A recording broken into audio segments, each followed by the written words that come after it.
Peggy 18.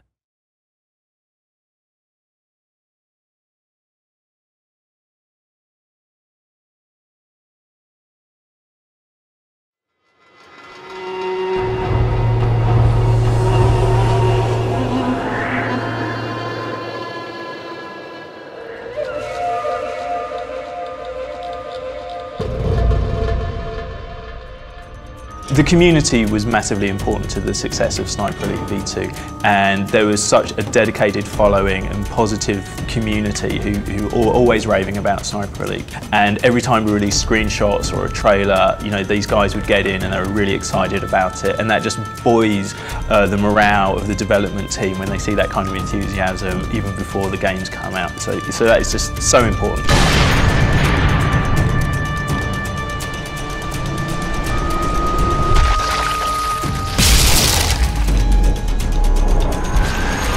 And Rebellion responded to that by releasing multiplayer maps for up to 12 months after the initial release of Sniper V2, both the single player missions but also multiplayer maps. And what people perhaps don't realise is that even in those maps we were responding to the feedback. The non-linear gameplay was already something people were desperately craving, and in one of the last maps we released, which was called Nurdorf Outpost, we'd already been R&Ding for Sniper Elite 3 by that time, and that was actually sort of like a test level where we did a non-linear level, so it was much more open, and people really enjoyed that map and responded to it very well. And yeah, it's just interesting that that was already really had a lot of the DNA of a Sniper Elite 3 level, but in the Sniper Elite 2 era. So that was really exciting for us.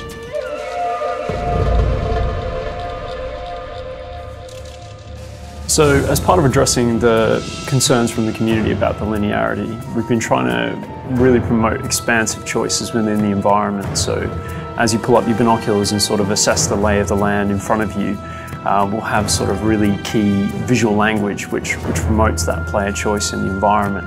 So whether or not you see ahead of you a bunch of like ruins and density in the environment, you might actually decide to stealth down into there and play a bit of cat and mouse with the enemy, take them out with your new suite of stealth kills.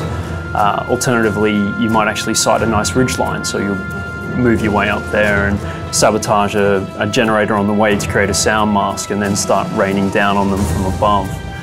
So there's a lot of different ways that you can approach the environment, and we try to really feed back to that by getting information through your binoculars.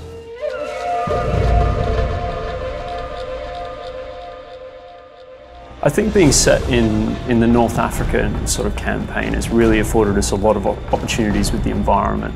So we take the player from like really sort of dense, like kind of creepy looking fort settings to one of our environments is described as a bit of a sniper's paradise, which is literally the side of a canyon.